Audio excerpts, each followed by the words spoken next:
अच्छी खबर, खुश खबर यह है कि परमेश्वर इस संसार में हर एक व्यक्ति की, हर एक चीज की इस वजह से उपयोग करेगा कि हम उसकी ओर वो हमें खींच ले। और ये परमेश्वर के संतानों के पास एक अद्भुत ऐसा वायदा है। और अगर आप नहीं जानते तो ये रोमियो 8:28 में है, जो जहां लिखा है, ये एक अद्भुत शास्त्र है। रोमियो 8:28 से लेकर 49 वचन तक, 39 वचन तक, माफ करने, ये एक ही भाग है।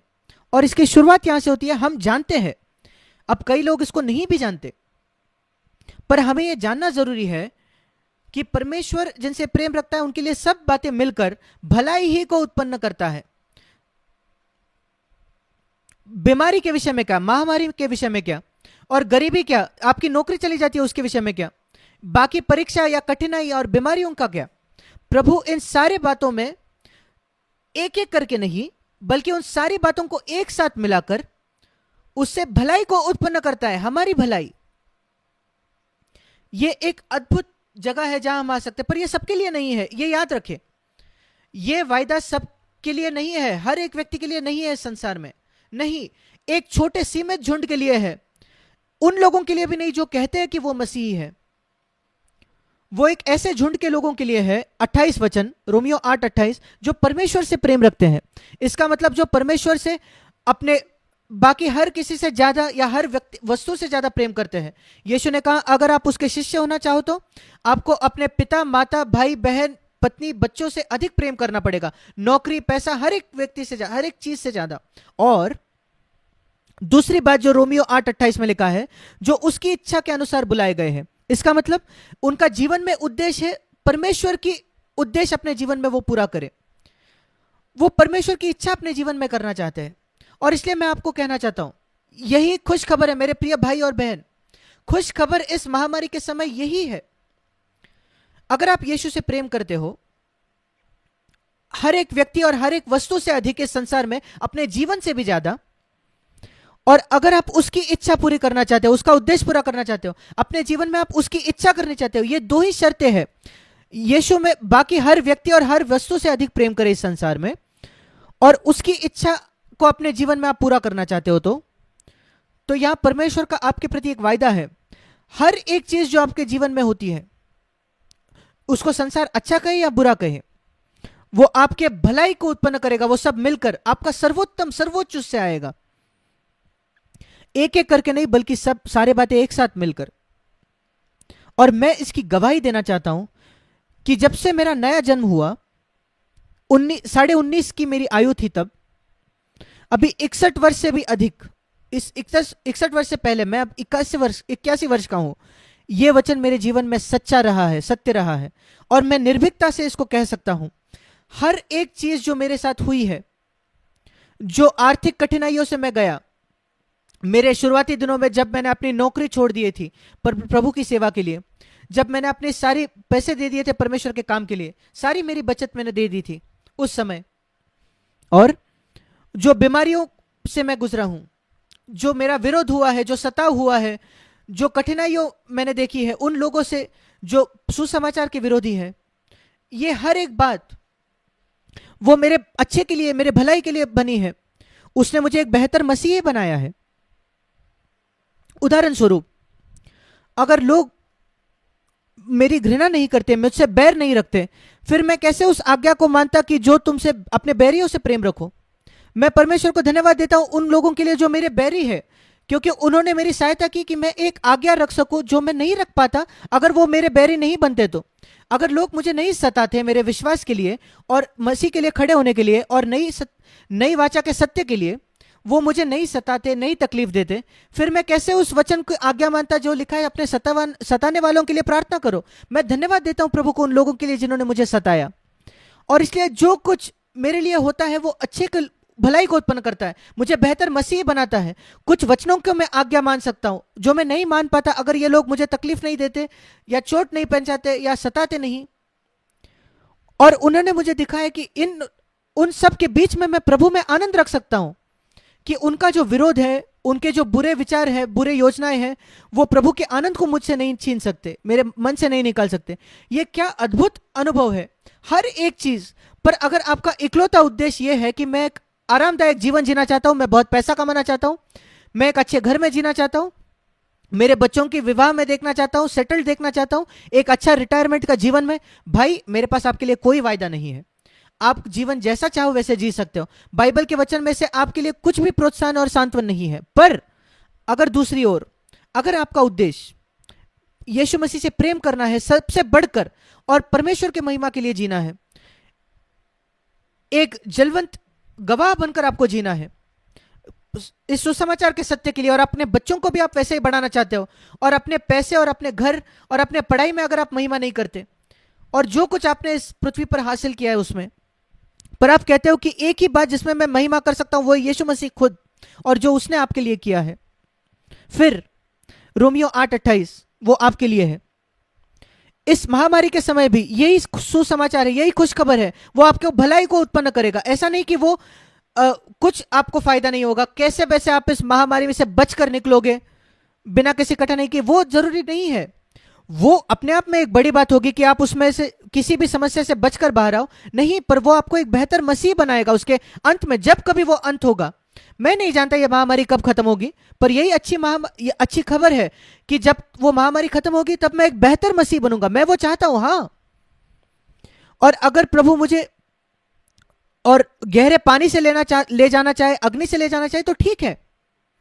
मेरे साथ निकालिए भजन संहिता उसका 66 अध्याय। और वहां जाने से पहले आइए हम भजन 23 देखें। भजन 23 इसको लोग अच्छे से जानते हैं, इसको चरवाहे का भजन कहा गया है। यहोवा मेरा चरवाहा है, मुझे कोई गति नहीं होगी, वो मुझे हरी हरी चराइयों में बिठाता है। भजन 23 में लिखा है, एक सुंदर वचन है, 5वां वचन, भजन 23:5 उसका आखिरी भाग। तूने मेरे सिर पर तेल मला है, यह पवित्र आत्मा के विषय में, मेरा कटोरा उमड़ रहा है, मेरा कटोरा बह रहा है। जैसे यीशु ने कहा कि जीवन के जल की नदियां उनके हृदय से बह निकलेंगी, और ये बह निकलना, उमड़ना, ये जो शब्द है, ये एक इब्रानी शब्द है जो इब्रानी से पुराने नियम का भाषांतर हुआ था। और वो इब्रानी शब्द पुराने नियम में एक ही और जगह आता है, पूरे पुराने नियम में। ये बहुत जरूरी है कहां यह आता है, उमड़ना। और दूसरा भाग है भजन 23 में पहला, और दूसरा है भजन 66 में, जहां उसका 12 वचन, उसका अंतिम भाग, तूने हमें विपुलता या उबार के सुख से भर दिया है। तूने वहां लाया है जहां हमारे कटोरे उमड़ते हैं। और सवाल यह है कि प्रभु कैसे हमें उस जगह ला सकता है, विपुलता के जगह या उबार के सुख से भर देना, वो जगह कैसे प्रभु लाता है।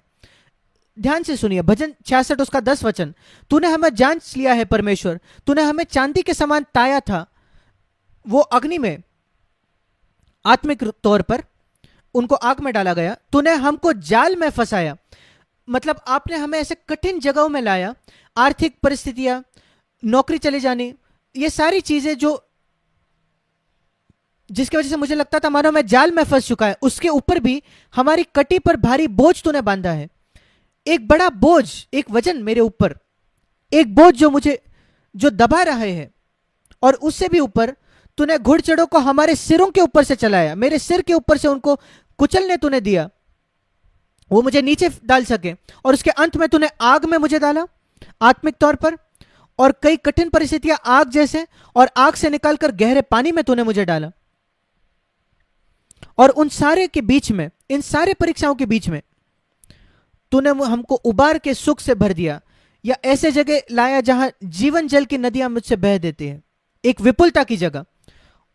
और परमेश्वर हमको कठिनाइयों से लाता है एक विपुलता की जगह पे, और हमको परीक्षाओं को उससे ही देखना है जैसे जिम के अंदर जो मशीन्स होते हैं, एक जिम या एक व्यायामशाला जो होती है, वहां लोग एक्सरसाइज करने जाते हैं अपने मसल्स बनाने को, मांसपेशियां बनाने को। और इस जिम के बाहर एक बहुत ही मसल्स के आदमी का चेहरा होता है, पिक्चर होता है, फोटो होता है, और लोग कहते हैं तुम भी ऐसी बॉडी बनाओगे अगर तुम इस जिम में आ सकते हो तो। और लोग ऐसे मसल्स बनाते भी है, इस हमारे शरीर में ऐसे मसल्स है। जब मैं उन लोगों के चित्र को देखता हूं मैं अचंभित होता हूं कि इतने मसल्स एक जिम में जाकर लोग बना सकते हैं, और लोग वहां जाकर, पर वो मसल्स बनाने का एक ही जरिया है, अगर हम उन मांसपेशियों को, तनाव को महसूस करवाए उस अलग अलग मशीन्स के द्वारा, जिम में, हाथ में, पैर में, आपके मुंडी में, आपके कंधों में, आपके पेट में, छाती में, उस सारे जो मांसपेशियां हैं वो सारे मसल्स जब वो तनाव को महसूस करते हैं, खिंचाव को महसूस करते हैं, उस प्रकार से वो मसल्स बन जाते हैं। और वो सारे जो मशीन है वो इसी वजह से है, ताकि लोग के मांसपेशियों में वो तनाव और खिंचाव महसूस हो। और वैसे ही परमेश्वर हमको भी मजबूत बनाता है। और इसलिए अगर हम इन, जो मनुष्य जिम में नहीं जाता वो मसल्स नहीं बना सकता। वो अगर एक्सरसाइज नहीं करे, वो तनाव और खिंचाव को ना महसूस करे, तो वो कभी मजबूत नहीं बनेगा। और एक मसीही जो कभी परीक्षाओं में नहीं जाता, कभी किसी टेंशन से नहीं जाता, वो कभी मजबूत नहीं बनेगा। और एक सच्चा मसीही वो पाएगा कि महामारी में भी परमेश्वर उसको एक विपुलता की जगह लाएगा, जहां जीवन जल की नदियां उससे बहेंगी, अगर वो सही प्रतिक्रिया देगा तो। और उसकी शुरुआत होती है परमेश्वर का आदर करने से। मैं पाप से दूर रहने वाला हूं, रोमियो 8:28 में लिखा है। सारी बातें मिलकर भलाई को उत्पन्न करती है। और उसके आगे मैं पढ़ना चाहता हूं रोमियो 8 में, जिसने अपने निज पुत्र को भी न रोक छोड़ा, रोमियो 8:32, परंतु उसे हम सब के लिए दे दिया उस क्रूस पर, क्या वो उसके साथ हमें और सब कुछ क्यों ना देगा? क्या आपको कोई संदेह है, कोई शक है? तो इस वजन से आपका सारा चिंता और भय निकल जाना चाहिए। अगर परमेश्वर ने अपने निज पुत्र को भी न रख छोड़ा पर उस क्रूस पर आपके लिए दे दिया, वो क्यों बाकी चीजें आपको और नहीं देगा? जब आप एक पापी थे उसने आपसे प्रेम किया, जब हम पापी थे। अब तो हम उसके बच्चे हैं, क्या वो और हमारी देखभाल नहीं करेगा? दूसरा उदाहरण देने के लिए, हम सड़क के भिखारी थे और उसने तब हमें उठाया और हमें अपने बच्चे बनाया। और अब जब हम उसके संतान हैं, क्या वो हमारे लिए और नहीं करेगा? जरूर। और फिर आगे लिखा है, जो कुछ हो जाए मैं इस बारे में निश्चित हूं कि इन सारी बातों में 37 वचन, पहले 35 वचन में पढ़ता हूं। कौन हमको मसीह के प्रेम से अलग करेगा? क्या क्लेश या संकट या उपद्रव या अकाल या नंगाई या जोखिम या तलवार या महामारी हम जोड़ सकते हैं? कुछ भी नहीं, कुछ भी नहीं। इन सब बातों में परंतु एक महामारी के समय में भी हम उसके द्वारा जिसने हमसे प्रेम किया है जयवंत से भी बढ़कर है। लड़कर विजय पाना यही एक बड़ी बात है, पर यहां लिखा है जयवंत से भी बढ़कर। उस सामर्थ के द्वारा जो हमें जो प्रेम करता है वो देता है। परमेश्वर का प्रेम जो है हमारे प्रति, वो हमें मजबूत बनाए रखता है इस महामारी के समय। और वही शैतान चाहता है कि आप उस पर शक करें, संदेह करें। और परमेश्वर, शैतान यही चाहते हैं कि आप इस पर शक करें कि परमेश्वर आपसे प्रेम नहीं करता। यह बकवास है। उसने मुझसे प्रेम किया, उसने इतना प्रेम किया कि अपना बेटा दे दे, और मेरे जरूरत के समय वो मुझे नहीं छोड़ेगा, नहीं त्यागेगा। असंभव है। वो मुझे उस नदी के आधे पार ले जाके बीच में नहीं छोड़ देगा कि मैं तुझसे थक गया और वो मुझे डूबने के लिए नहीं छोड़ेगा। नहीं, कितनी भी बड़ी वेव्स क्यों ना आ जाए वो मुझे अगले और ले जाएगा।